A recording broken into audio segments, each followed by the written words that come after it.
Sam Kahn, theathletic.com, normally with us on Thursdays. Today, because there's games tomorrow and also Friday. Glad to see you. Sam, thank you for being a part of the show.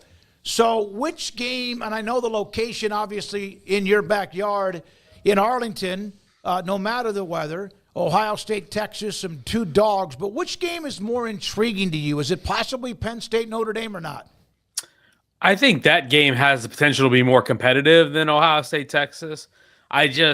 I wonder if Texas is about to run into a buzzsaw with Ohio State, but the chess match in Ohio State from a coaching standpoint is going to be fascinating. You got some really good minds going at it. You got Steve Sarkisian on the Texas offense, Chip Kelly on Ohio State's offense, Jim Knowles and Pete Kwiatkowski. So that makes it fascinating to me. But I just think based on the talent level and the trajectories of their seasons, I think Penn State, Notre Dame has a chance to be a little bit tighter and more down to the wire. Who do you think has the most pressure on them as a head coach? Ryan Day, James Franklin, Steve Sarkisian, or Marcus Freeman?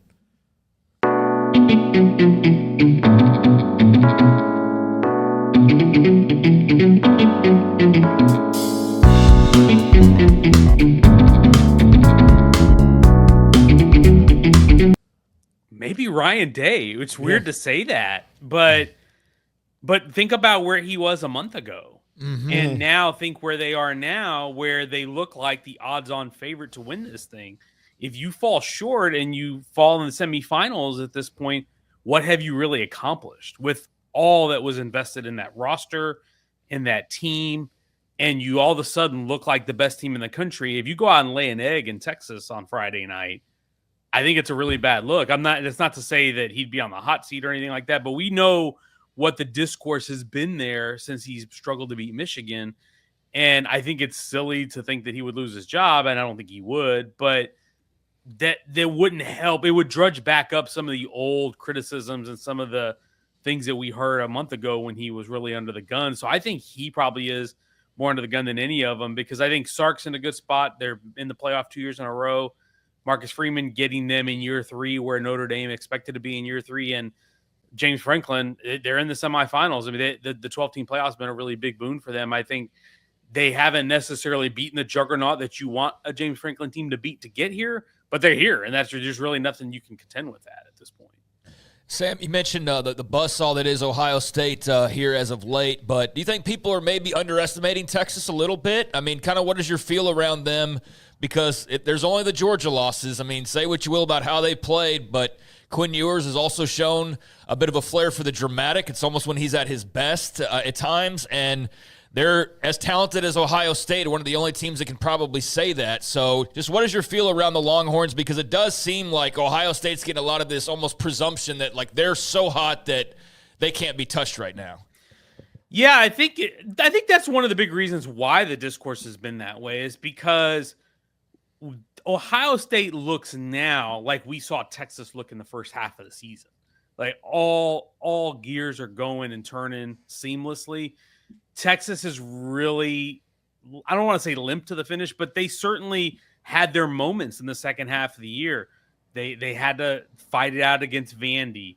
They had a really subpar offensive performance against Arkansas. They had a chance to put Texas A&M away early, I think, in that mid-third quarter, throws a pick six, and then that becomes a ball game all of a sudden. Of course, they lost Georgia's SEC title. They've been nicked up with a few injuries here and there. Quinn with the ankle. Kelvin Banks was out of lineup for a little bit. Cam Williams, of course, missed the last game. And then they have these lulls in games that just make you scratch your head. The Arizona State game, I would think most people would say it's a game they should have run away with, considering how they started, where they were. You're up 16 early in the fourth quarter. You should have put that game away if you're Texas. Credit to Arizona State for fighting and keeping themselves in it. Clemson was also a game where they didn't really put the foot on the throat. They let Clemson get back into that game. So I think that's why the discourse has been this way about Texas. Now, that said, yes, Texas does have a comparable talent level. I think if they play the way that they played in the first half that we saw them play against Michigan, or that we saw them play even against Florida in November, they play that way, they can win this football game.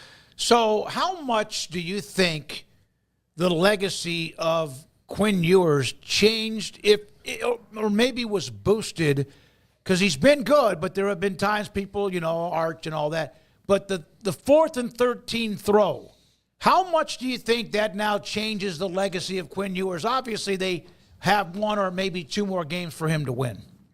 Yeah, I think it does. It does so long that it doesn't all fall apart here on Friday night. If he gets rocked the way that Georgia rocked him the first time they played in Austin, then I think you're going to hear some of that narrative creep back up.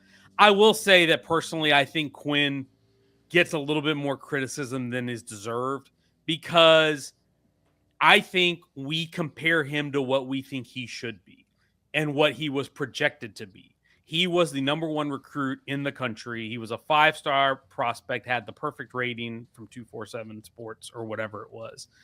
And we expected him to be an All-American and a Heisman finalist, Heisman Trophy winner, something of that sort, first-round draft pick shoo-in. He's got the tools to be that, but he really hasn't been that. But he's been very good. They're 27-8 when he starts.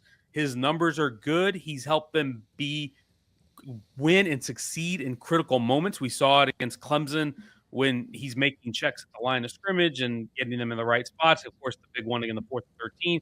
He's able to make big plays when they happen. But he also has these moments where, like in the 4th quarter against Arizona State, you throw a moonshot that's hangs up in the air long enough for a defender to run under it and pick it off. And it drives you nuts because his ability is better than that. So I think the Arch Manning thing adds into that, because I think people compare him to what they think Arch will be. We don't know what Arch is yet. We've seen him play. We've seen a flash of his talent. We have an idea what we think he could be, but we don't really know how great he is yet. But I think we have a picture of what we think he will be, and we're comparing Quinn to that, which is impossible to live up to. So I think in some ways he's taken a little bit harsher criticism than he should. It's not to say he isn't warranted. He certainly has some stretches where he's inconsistent and he doesn't play to the level you think he should. And so I think that's fair. But I think he's a very good quarterback who has, by and large, accomplished what Texas wanted him to when he got there, which was, hey, get us back in the national championship potentially. Take him to the playoff twice in a row. Take him to two conference title games, a conference championship. He's done a pretty good job since he's been there. Sam, where is he playing next year? Texas, NFL, other college? I think he'll be in the NFL. I even if he were to go out there and have a really poor performance against Ohio State, I cannot envision a scenario where he comes back to college football. I saw the rumors and all that went on before the Peach Bowl about a $6 million offer and all this other stuff. I don't know what that does at this point for him, because we know he's made a lot of money. Look at how many NIL deals he's had since he's been at Texas. So he's already made a lot of money. Is taking one more offer to stay in the college one more year better than the potential for a second NFL contract? Because it's not, yes, he may not be a first-round pick. He may end up being somewhere in the 2nd or 4th round. At least Dane Brugler, our NFL draft expert, has said that's where the scouts are grading him right now. Even if you're a 3rd or 4th round pick, if you bet on yourself and you have a chance and turn out to be a starter, that second contract could do light years better than whatever NIL offer you take next year.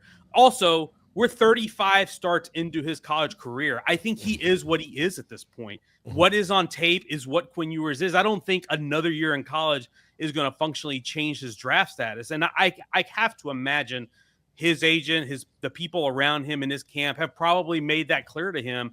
And so I just don't think there's any benefit to returning to college for him. And so even if he has a poor performance, he's got 35 other games of tape to this point where scouts have been able to make a determination. And I think when his career is over at Texas, or when this season is over, he'll go on to the NFL.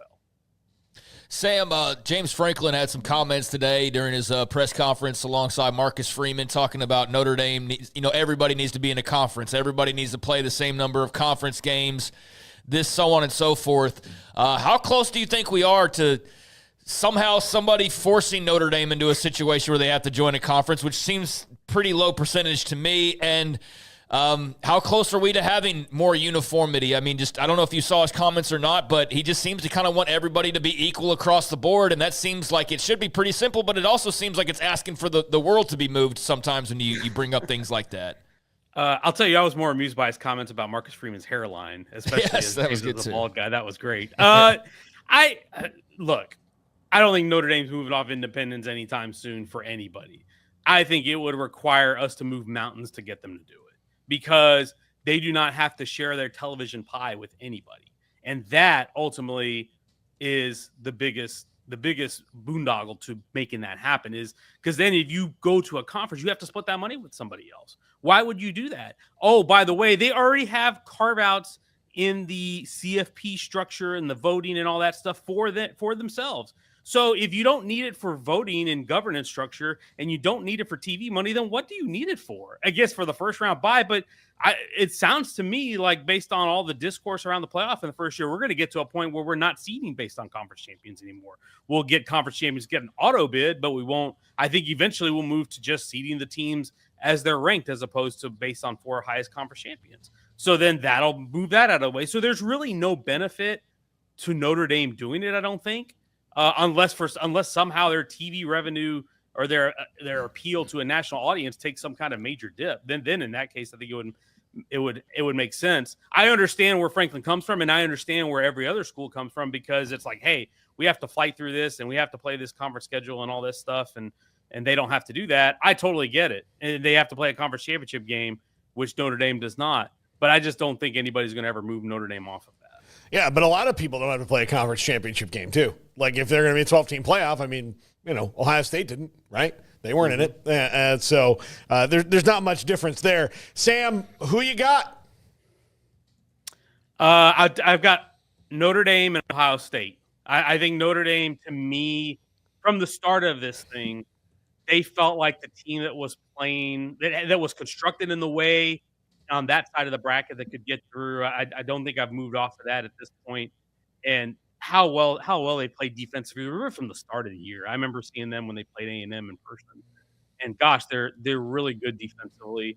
And I think that's going to really carry them through. And then Ohio State, like I said earlier, I think Texas and Ohio State are of similar talent level, but I think Ohio State at this point is just a little bit deeper in a few spots. And I think there's a few nagging things with Texas that just gives me pause. It's some of the mid-game lulls. It's Isaiah Bond not being 100%. It's how close is Cam Williams to 100%. And I look at how loaded that roster is. I was going back and watching through that Oregon game, and the waves of talent they got on that roster, my gosh. I think they're going to have their hands full. And I just don't think this offense in Texas has been explosive and consistent enough to do it for 4 quarters, to put it all together for quarters. Maybe they'll prove me wrong. Maybe they'll go out there and play like they did against Florida, or maybe they'll go out there and play like they did against Michigan. But they haven't done it and repeated that enough for me to believe they're going to do it in this. Who do you feel like is America's team in college football right now? Boise State. There you go. I'm kidding. Right. Arizona State. No, I mean, of these 4, that's a great question. I don't, because they're all blue bloods. They're all traditional powers, big money programs with resources. I don't know. I don't get the sense that anybody's flocking to any one of these programs as to rally behind them. You know what I will say, and my colleague Pete Sampson wrote about this. I think I'm not sure if it came out today or if it comes out tomorrow, but is Notre Dame kind of becoming likable? Because for a long time, Notre Dame was kind of the big bully on the block for decades in college sports and college football. And I know there was a segment of the fans that used to love to hate on Notre Dame. Maybe that still exists, but I don't know. Maybe it's because Marcus Freeman seems like a cool dude. I feel like Notre Dame's kind of likable now, and so maybe they're it. I don't know, but I don't really see anybody drawing to one of these because they're all big dog favorite types. They're not plucky underdogs, which the country seems to like to fall in love with. There was a time when Notre Dame was like the Cowboys, like Muhammad Ali, like maybe the Celtics or Lakers, or name somebody that people love to hate. Either you loved them or you hated them. But there was also a time when they were really good and playing for national titles and part of it. But it's been 31 years or so, and I just don't see that when people look at Notre Dame or think about Notre Dame anymore. No, they haven't been relevant enough in the last decade plus. I mean, they've played in the playoff, and they played for a national championship against Alabama, 12 years ago. So they've been relevant, but they just haven't been a dominant force in that. And the teams that get the haters are the ones that are dominant forces. And that's the other thing is in this field of four. I mean, certainly they all have their haters, they all have their rivals, but I don't know that there's one that every fan is also rooting against, so to speak, in this. I think it's really interesting. I think it's a fascinating result for the first year of the 12-team playoff, and I'm excited for the games because the games are going to be high quality, and that's the best part of it. All right, Sam, thank you very much. Appreciate your time. Sam Kahn, are you watching? Are you going to the game in Arlington? Oh, we lost him. Are you going to cover? No, I'm here. Weather permitting, we're gonna try and see what the roads look like the next 48 hours, and try to time my arrival into DFW properly. But yeah, as long as I can get there, I will be at AT&T Stadium on Friday night. All right, man. Good luck. Drive safely as well. To everyone who goes to the game, take a cot and a bunch of blankets in case you're stranded. I don't think it's going to be that bad.